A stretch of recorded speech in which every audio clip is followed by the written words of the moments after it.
Making contact. Making contact.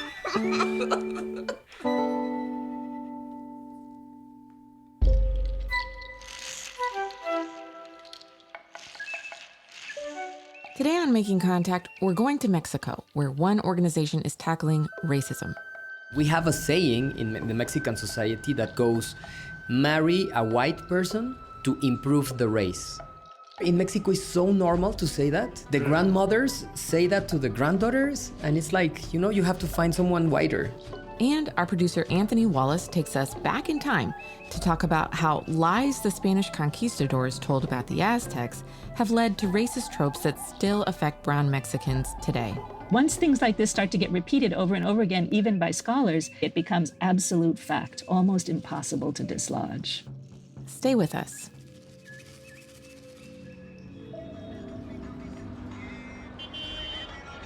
Calle Madero is a street that cuts through the heart of the historic center of Mexico City. The road starts at an Art Nouveau-style palace topped with a massive yellow and orange dome. As you walk east, the road narrows. Old brick Spanish colonial-style buildings with skinny porches lean in on you as you move through the crowd. Finally, the claustrophobic street opens up to a massive plaza. This is El Zócalo, Centro Histórico in Mexico City. And today, at least architecturally, it looks a lot like Europe. But if you look closely, you'll see signs that this place was once something much different. Here's what I mean. In one corner of the plaza, there's this huge Gothic cathedral, but black and red volcanic rocks bulge out from the church's walls, something you'd never see in Europe. And in the shadow of that cathedral, I spot the man I'm here to see. Hey! Hola! How's it going? My friend. Good to see you again. Good to see you again, my friend. Yeah. I met Ismael Rivera a few months ago on my first trip to Mexico City. He was my tour guide, introducing me to the city's hidden past. Today, he's going to do it again. I'm from this city, Mexico Tenochtitlan. I'm an historian, an anthropologist, and nowadays I'm a cultural guide also. Those volcanic rocks in the church above us used to be a part of an entirely different monument, an entirely different city. You see the rock, the red rock? Yeah. This is the Sonte rock. This is a volcanic rock. The Aztec or Mexicas, they used this rock to build their own temples, palaces, and houses. So they took apart the Aztec buildings and rebuilt Spanish buildings. Rebuilt Spanish buildings, exactly. In 1978, a few years before Ismael was born, workers here were digging to install an underground power transformer. They happened to strike a piece of the buried city of Tenochtitlan, the capital of the mighty Aztec Empire. That accident triggered a major archaeological dig right here in the city center that would finally uncover a sliver of the grand old city. For centuries before that discovery, the mainstream history of this area was written by the Spanish conquistadors who colonized Mexico. That story has not always been kind to the people that originally inhabited this lost world, the Aztecs. And it's not just inaccurate, it feeds present-day prejudices. Ismael wants to undo that story, one tour at a time. There's a lot of mistakes and misunderstandings in Aztec culture. And it's my responsibility to explain to Mexican people and other visitors from other countries the other version about our history. We walk up to the edge of the excavated hole just steps from the cathedral. We lean on the metal railing and look down at a portal into another world, the exposed ruins of Tenochtitlan. It's an archaeological site roughly the size of 2 football fields. Underneath, there's the remains of the ancient city, Tenochtitlan city, Aztec city. We're standing on, against railing. Yes. Because the remains of the temple are below us. Yes, exactly. 5 meters at least. 5 meters, 15 feet, 20 feet. The Spanish arrived in Mexico City 500 years ago. And they did the same thing they did all across the Americas. They plopped their new colonial city right on top of the old indigenous one. For example, underneath the cathedral, there are remains of the 3 Aztec temples. We're looking down at Tenochtitlan's central monument, the crumbling outline of the Aztecs' Templo Mayor. In 1520, it was a 200-foot-tall pyramid, the center of the empire. If you look closely, you can still see elaborate stone carvings of mighty snakeheads. In its day, this place was the height of power and culture in North America. This is the place. This is the place to start to know Mexico. The central plaza hummed with the sounds of conch shell trumpets, people exchanging cacao bean currency for tamales and insect egg delicacies. There were floating gardens and two-story buildings painted and covered in flags and flowers. People glowed in cloaks made of neon-colored feathers. The Spanish that got to see this place in its former glory said it was like being in a dream. But we normally don't get all this color from mainstream Western history. Unlike ancient Rome or Greece, the Aztecs are often portrayed as merely violent, without any important redeeming qualities, and those lessons linger. Standing just beside the pyramid ruins and cathedral, Ismail and I asked a bunch of tourists walking by, people from the US, Mexico, and beyond, what do you think of the Aztecs? Well, interesting. I don't really think about them, if I'm being frank. Oh man, I didn't know too much about the Aztecs before, but I do know that the temples were used for religious purposes, for human sacrifice, which is also pretty dark. Que querían hacer sacrificios por todo. She thinks that they like to do human sacrifices for any reason. I guess if there's one good thing that Catholicism brought, it was that, to end human sacrifices. Over the past 500 years, an image of the Aztecs and other native peoples of Mexico has solidified in popular culture. The story is that they were brutal, devoutly dedicated to bloodthirsty gods that demanded they murder lots of people on a regular basis. So they'd cut the beating hearts out of their victims' chests with a razor-sharp obsidian blade, as a crowd of onlookers cheers wildly. Like in the gory Mel Gibson movie, Apocalypto.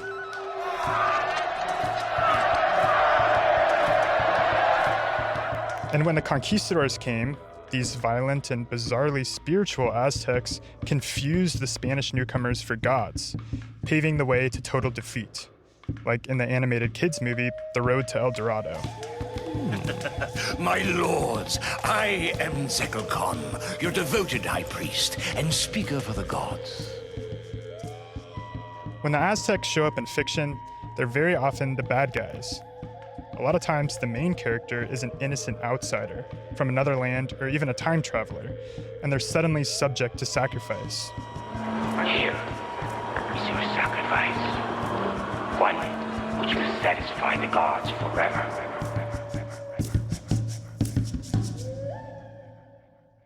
Today, historians that have studied the physical evidence and the actual records left by the Aztecs know that while they did practice human sacrifice on a smaller scale, it was nothing like you see in the movies. They did not slay tens of thousands of people at a time and pile their bodies up so that the sun would rise the next day. And there's no good reason to think they mistook the Spanish for gods. In fact, the Aztecs built an empire not so different from ancient Rome or Greece. They made art and science and fought for their own survival and power. They were human. The caricatured version of them comes from the Spanish conquerors who had clear reason to paint the Aztecs as barbaric. This story is just to refuse and deny the greatness of the Aztec culture. So that's the point. Ismail and others want to tell the story right, because those misconceptions about the past feed racism in the present. When I was a kid, some of my friends called me negro, no? But back then I associated negro with bad, because everyone thought back then that negro is bad, no? I met Jose Antonio Aguilar Contreras in Mexico City's quiet Juarez neighborhood, luscious with purple blooming jacaranda trees. So we're in the 4th floor. Okay. With no elevator. We made our way to the top of the building where Jose's organization has its small office. On the wall is a neon pink sign with their name, Racismo MX. They monitor, research, and raise awareness of racism in Mexico. I hope that children and young people, when they look at themselves in the mirror, they see beauty and they see potential and they see success. No, I want that because probably when I was a kid, I didn't see that in the mirror. No, because I didn't see myself in the media. I didn't see myself in the narratives. And you saw all the artists, and they were all white. And I wondered, what if I want to be like them? I couldn't be there. I don't see myself. No, or if I want to be on television, I should play the role of the thief or the drug dealer or the employee, that everyone hates, etc. Racismo MX is making a documentary. They do workshops, conferences, consulting with big companies on inclusivity, and their podcast, El elefante en la sala, un podcast de Racismo MX. Hola, ¿qué tal? Podcast escucha. is called El Elefante en la Sala, or the elephant in the room. Because in its modern history, Jose says Mexico has denied racism and embraced the myth of the mestizo. That's the idea that all Mexicans are the same, homogenous descendants of both European and indigenous ancestors. So we live in this fantasy of being mestizo, and therefore it doesn't make sense to talk about racism, right? It's like, why are you talking about racism if we are all the same? We're all mestizos, no? We're all this kind of combination. But it's not true, because if you look at the data, if you look not only the quantitative data, but also the qualitative studies, it's a systematic problem, no? Afro-descendant people, black people, indigenous people, mestizo people with brown skin and indigenous features, they live racism in many ways. Today, Mexico's poorest states, Chiapas, Guerrero, and Oaxaca, are among those with the highest portions of indigenous people. On average, dark-skinned Mexicans earn 40% less and complete 3.5 fewer years of school than light-skinned Mexicans. And in Jose's own life, moments of discrimination have added up. We arrived to this nightclub and they said, everyone can get in except you. And I was like, why? Because if you go in, the quality of my place falls. And for example, if you open an app here in Mexico, Grindr or Tinder, and gay men usually say, no Asians, no fats, no brown skin. And it's... Really? Yeah. In a racialized country like Mexico, you find that, no? Surprisingly enough, accepting my homosexuality was easier than accepting my racial reality, no? That was an issue. And then finally, when I was around 30, I'm in my 40s, but when I was 30, I accepted that I'm a prieto, I'm a brown skin, I come from indigenous, and I don't deserve that kind of treatment. So that's why I started all this movement. Jose says this kind of discrimination fits right into the old Spanish story that the indigenous people of Mexico, like the Aztecs, were uncivilized and dangerous. Many people, regardless of their identity or tone of their skin, whatever, they can agree with that narrative, no? Like they were barbarians, this is a slaughterhouse, and this was bad. I didn't grow up looking at the Aztecs the same as the Greeks, no? Because of course we have this universal history class, no? And we saw those great advancements. I was once in Italy, and I went just behind the church in Rome, and you find a lot of skulls, like in walls, right? And I remembered a lot of the Sempantli, which is kind of the same here in the Aztec world, where they, piled up all the skulls in sticks, right? So I'm not trying to justify the Aztecs. I believe those kind of things happened, but it happened because we were humans. Back in Centro Histórico, Ismael takes me to a museum of Aztec artifacts recovered from Templo Mayor. Take a look. He shows me massive carved stone monoliths, sculptures, and hundreds of obsidian knives. So these are like little ofrenda? Yes, ofrenda. So these were found inside the temple? Yes, in different areas, in different chambers and different things. There are these little neatly made displays with sand, seashells, little figurines, coral. Okay. From the sea, because the underworld is representing an aquatic environment. Okay. That's why it's there. And center stage in the display are skulls. they're the most noticeable part. And so these are human skulls. There's like 3 human skulls in here. Yes, or because when they belong to the families or the same clan, or they were highest priest. So the skulls that you see in the offerings are Aztec people. Sí.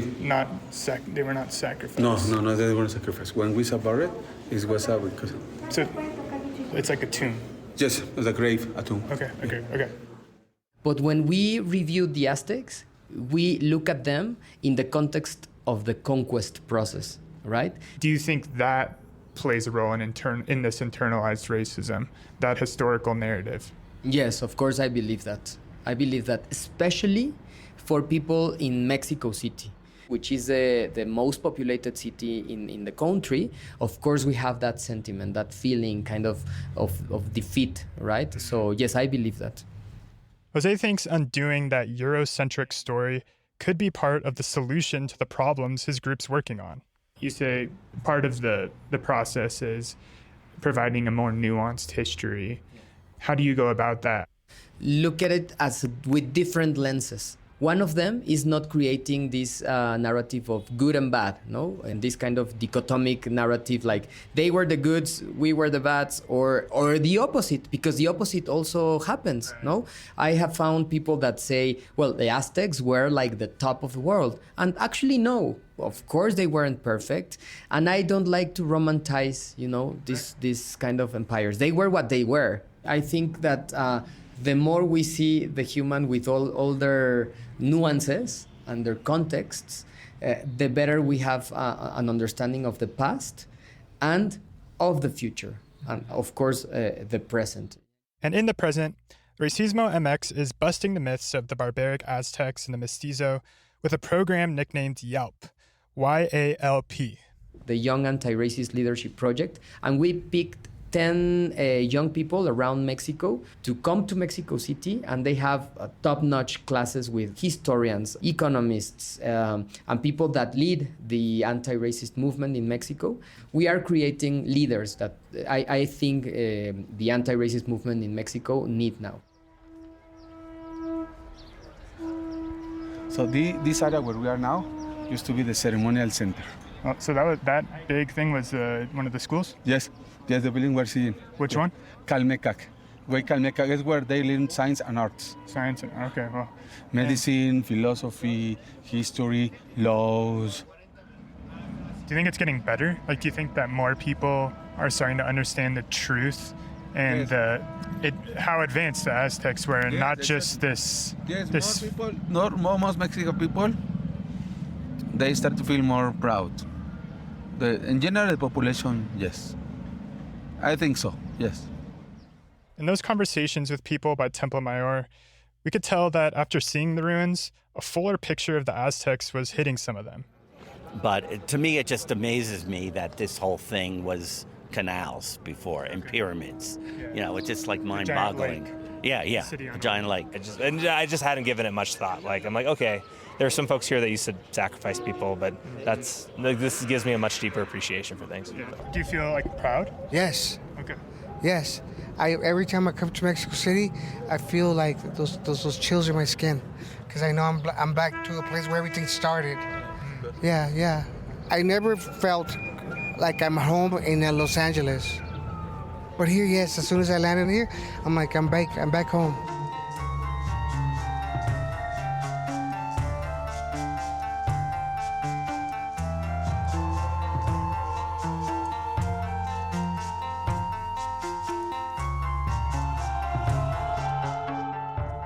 You're listening to Making Contact. In the second half of the show, Anthony is going to sit down with Aztec expert Camilla Townsend.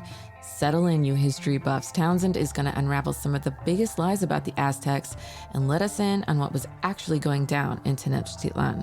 Stay with us.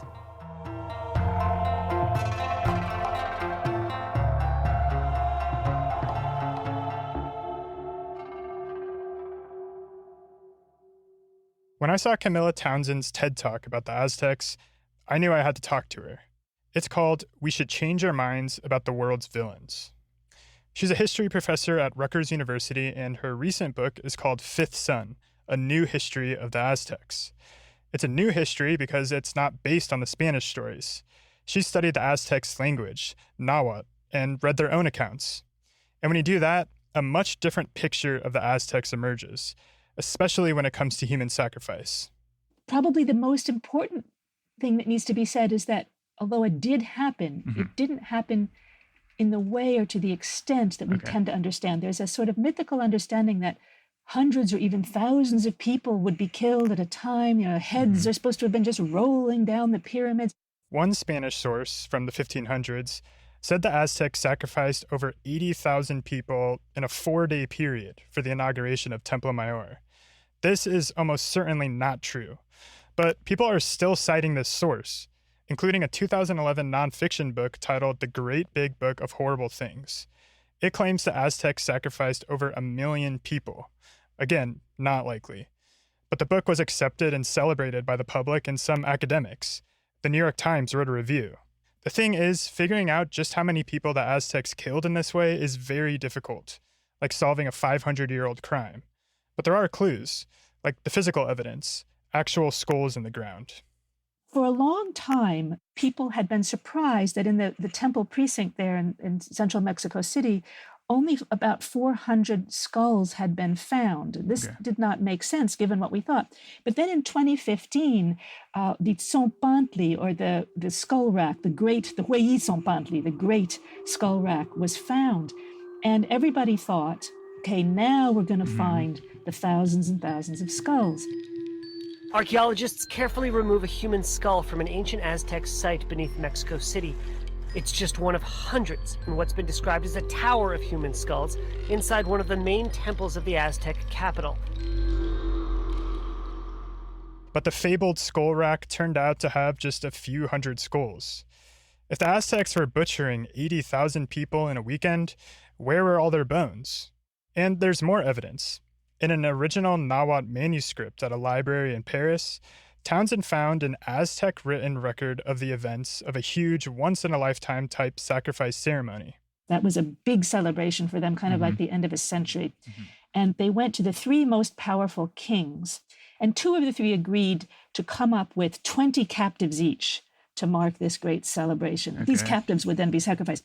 So here they weren't bragging. This was just sort of a factual account of the events. And so I suspect this is actually what happened. Now, I feel very badly, again, for those 40 people, but it's not the thousands and thousands that the Spaniards are telling us. It's just a completely different sort of thing. Based on that and the number of skulls discovered by Mexican archaeologists in the area, Townsend estimates the Aztecs killed around 2,000 people in human sacrifice ceremonies in Tenochtitlan in about 100 years. It's impossible to know for sure, but that is nowhere near the estimate of 1 million that you find in the Great Big Book of Horrible Things. Of course it's tragic that those people died, but we should keep straight what did happen and what didn't happen, and not assume that this was sort of an industrial killing machine when it does not seem to have been. Townsend also points out that in the Nahuatl sources, sacrifice seems less like a twisted religious practice and more like a political move to intimidate enemies. Classic empire behavior, really. The victims were often prisoners of war, killed ceremonially instead of on the battlefield. I asked Townsend about another legend of the conquest, the idea that the Aztecs thought that Hernán Cortés, the leader of the Spanish conquest, was one of their gods in the flesh. It was something that seemed to be deeply pleasurable, I think, to European men to imagine that they were worshiping us. This idea isn't just in fiction, but in serious sources, like textbooks and BBC documentaries. And according to the legend, when Quetzalcoatl was expelled from Mexico, he promised that one day he would return. In the Aztec year 1 read, by an amazing chance, this was that year. But when you look at the actual Nahuatl sources, they did not expect their god Quetzalcoatl to walk on earth again in 1519, nor did any of the Nahuatl say anything about believing that Cortés was a god, nor did Cortés himself at that time, in the records he wrote and sent back to Spain at that time, say this. This was something that was developed later. I think that these indigenous sons and grandsons in the late 1500s kind of leapt at this because they were looking for an explanation. How had their dads and granddads lost so badly? They needed to understand it, and it made sense to them to think, oh, my forebears were just too devout for their own good. I found that to be enlightening to kind of understand the origin of this idea. And this is an interesting case of how myth can become fact, really, because it's not just like a rumor or something. This is something that's taught in school, in official history books.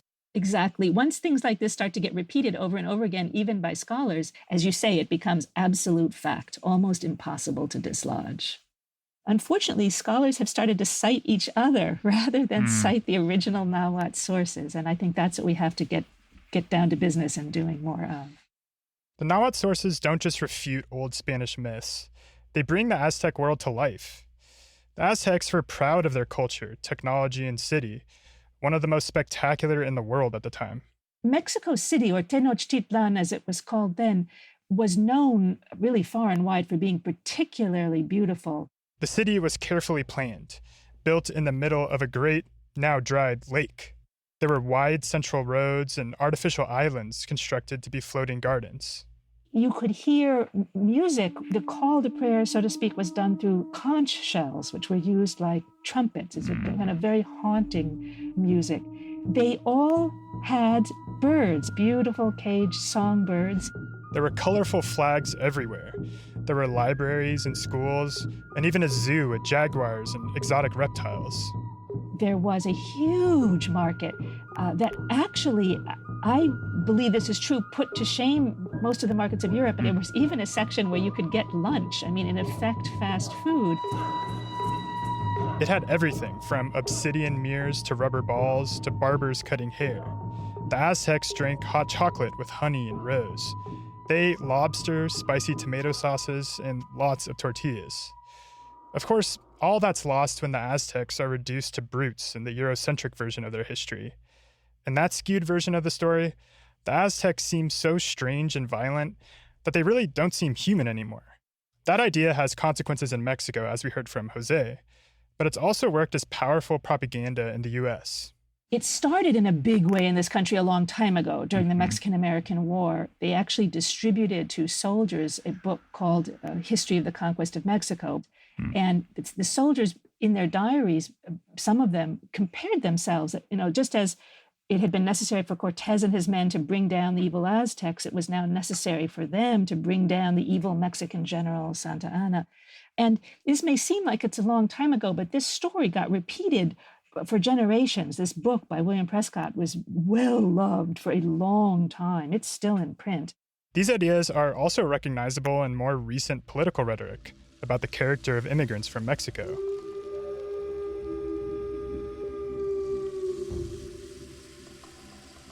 In reality, the Aztecs were vibrant people, flawed in familiar ways, with aspects both awesome and disturbing. Camilla's and Ismael's work shows that the history that we learn in school can have strange roots and cut out whole chapters in the story of humanity. In her book, Townsend describes how Aztec historians worked. They would stand before crowds and recount tales of the past dramatically, reciting lines of dialogue like actors. And then a different speaker would step up and do the same story but from another person's perspective. It was exciting, complete, and human. Going beyond the Eurocentric story to include the Aztec perspective isn't just more accurate and inclusive, it's more relatable and more interesting. It's a better story in every way.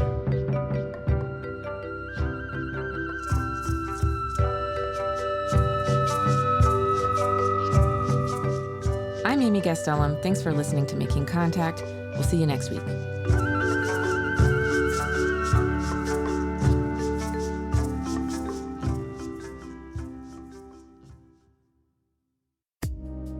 American historian, author, and leading scholar of racism and anti-racism, Ibram X. Kendi. The major theory that's being used to get people to consent to their own domination is Great Replacement theory. This is a political theory that suggests that there are these globalist elites who are enabling peoples of color to displace the lives and livelihoods and even electoral power of white people who apparently therefore need authoritarian protection. And so when we hear phrases like immigrants are invading the nation, we're hearing great replacement theory, or diversity programs are discriminatory, or there's an internal enemy. We're hearing a theory that's trying to get people to believe they need protection, they need someone to save them. And then the authoritarian comes around and says, I will protect you and I will save you by snatching your freedoms and rights. Storytelling for social change.